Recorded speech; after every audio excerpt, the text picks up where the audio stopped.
É isso aí, pessoal. Agora eu vou responder uma pergunta importante aí, porque para a gente poder começar a estudar a nossa disciplina, né, da Lei Complementar 123/2006, a gente tem que entender que dentro dessa lei complementar existem muitos benefícios, não somente o Simples Nacional. E o que é o Simples Nacional? Então a gente vai responder essa pergunta: o que é o Simples Nacional? Estou aqui para te ajudar a responder essa pergunta. Então, não é somente através do Simples Nacional que nós vamos ter benefícios para as pequenas empresas que iniciam suas atividades no país.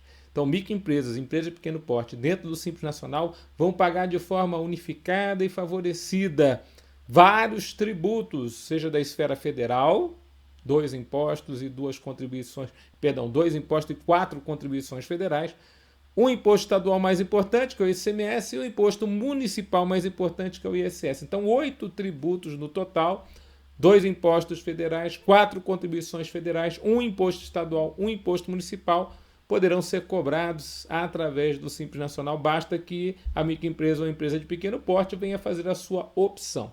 Então vamos entender um pouco o que é o Simples Nacional. É um regime simplificado e favorecido de pagamento de tributos, diversos tributos que a microempresa EPP possa vir a ter que pagar. Vamos ver? Então ele fala assim, ó, o Simples Nacional é um regime compartilhado de arrecadação.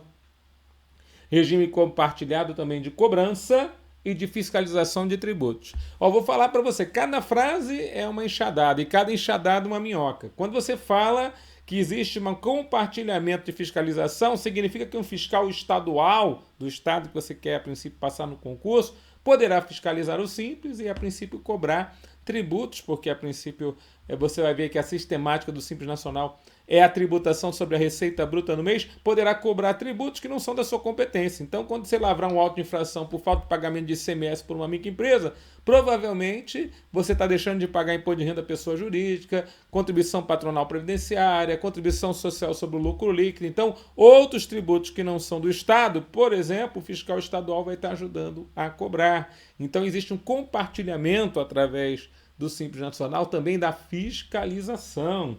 E também um compartilhamento, como ele cita aqui. Então, compartilhamento da arrecadação, compartilhamento da cobrança e compartilhamento da fiscalização de vários tributos, quanto às microempresas e empresas de pequeno porte previsto. E aqui é a lei complementar que nós estudamos durante todo o nosso curso, né? A Lei Complementar 123, de 14 de dezembro de 2006. Então, ela abrange a participação de todos os entes federados, União, Estados, Distrito Federal e município. Então, os entes federados vão estar dentro do Simples Nacional. É administrado, inclusive, por um comitê gestor do Simples Nacional. Nós vamos chamar esse comitê de gestor, né, já vamos apelidar o comitê gestor, né, do CGSN, Comitê Gestor do Simples Nacional, composto, então, por 10 integrantes vinculados ao Ministério da Economia. Isso foi alterado, né, recentemente, composto por 4 representantes da União, 2 dos estados do Distrito Federal, 2 dos municípios, 1 do Serviço Brasileiro de Apoio a Microempresas e Pequenas Empresas do SEBRAE e 1 das Confederações Nacionais de Representação do Segmento de Microempresas e Empresas de Pequeno Porte, referidas no artigo 11 da Lei Complementar 147, que alterou, né, a Lei Complementar 123/2006. Tá bom? Para tratar de aspectos tributários. Então é interessante que o Simples Nacional, então, é esse regime compartilhado. Tá vendo aqui? Então, a arrecadação é feita através de guia única, né? Isso já é uma coisa muito boa, né? Aí a fiscalização, todos os entes políticos vão poder fiscalizar, isso também é uma outra coisa muito boa, né? Então, de alguma forma, a gente tem aqui importante informação a respeito do Simples Nacional, um regime simplificado de arrecadação, cobrança e fiscalização de tributos. Facilita a vida do fisco e principalmente facilita também a vida dos contribuintes, ou deveria facilitar, porque o nome é esse, né? Simples. Deveria ser uma forma simples. A gente vai ver que em alguns artigos você vai falar assim, meu Deus, o artigo 18 é o ápice, né? Quando a gente fala do artigo 18 da Lei Complementar a respeito da segregação da base de cálculo de uma microempresa ou empresa de pequeno porte dentro dos Simples Nacionais, você fala assim, meu Deus, isso aí não é o simples, é o complicado. tá bom? E o que eu preciso para ingressar no Simples? Quais são as regras principais para ingressar no Simples Nacional? Então, ó, para ingresso no Simples Nacional é necessário o cumprimento das seguintes condições. Enquadrar-se numa definição de microempresa ou empresa de pequeno porte. Aí vem o artigo 3º, né? O que é microempresa nesse país? O que é empresa de pequeno porte, de acordo com essa lei complementar? E aí você tem que se enquadrar nesse conceito, né? Então a gente percebeu, olha lá na telinha, vou botar para você, ó. A gente percebeu que a lei poderia ter escolhido qualquer forma de você analisar qual que é o porte. Aliás, analisar o que seria uma pequena empresa no país. Poderia ser o porte da empresa, a quantidade de funcionários que ela tem, mas a lei, né, a lei federal, a lei complementar 123/2006, optou pela receita bruta oferida. Então, o que nós queremos? Não quero saber o número de funcionários que você tem. Também não quero saber o porte do que você tem, nem o que você faz. Eu quero saber a receita bruta oferida. Na verdade, eu vou no resultado. Qual que é a receita bruta? Veja, não é lucro, é receita bruta. Quer dizer, a gente sabe que um monte de coisa vai compor essa receita bruta.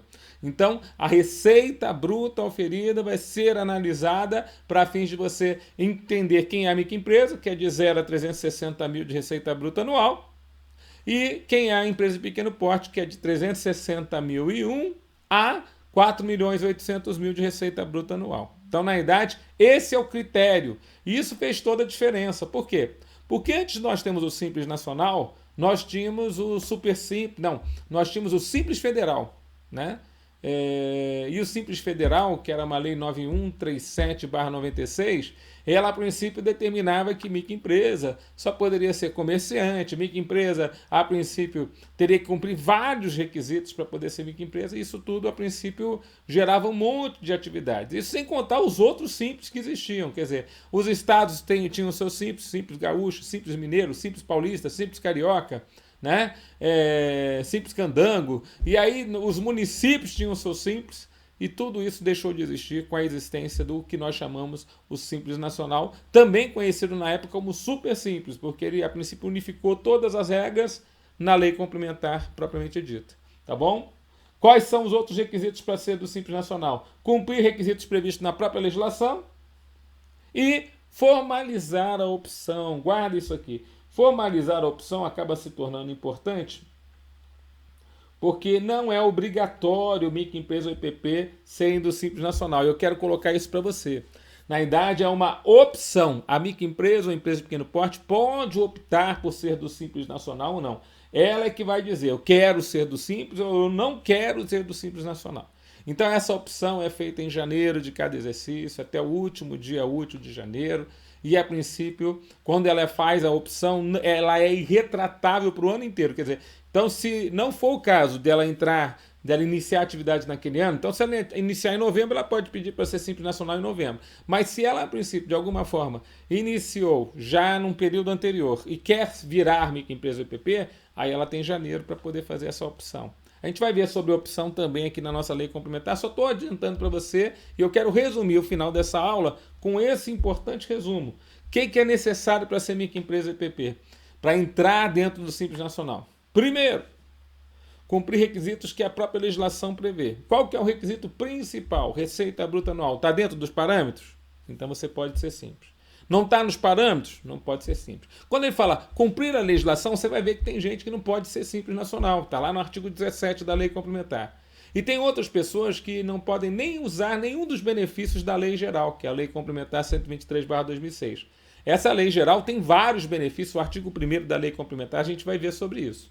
Fiz até um esqueminha para você poder tentar guardar para levar para a prova, tá bom? Mas eu estou só, dando uma pitadinha aqui, uma pitadinha ali daquilo que você vai ver mais adiante, justamente para te estimular a continuar no nosso curso e ficar cada vez mais antenado do que cai dentro do nosso Simples Nacional. Tudo bem, pessoal? Então, com isso eu encerro essa aula, é uma aula curtinha mesmo, falando a respeito do que é o Simples Nacional, para a gente depois continuar na próxima aula.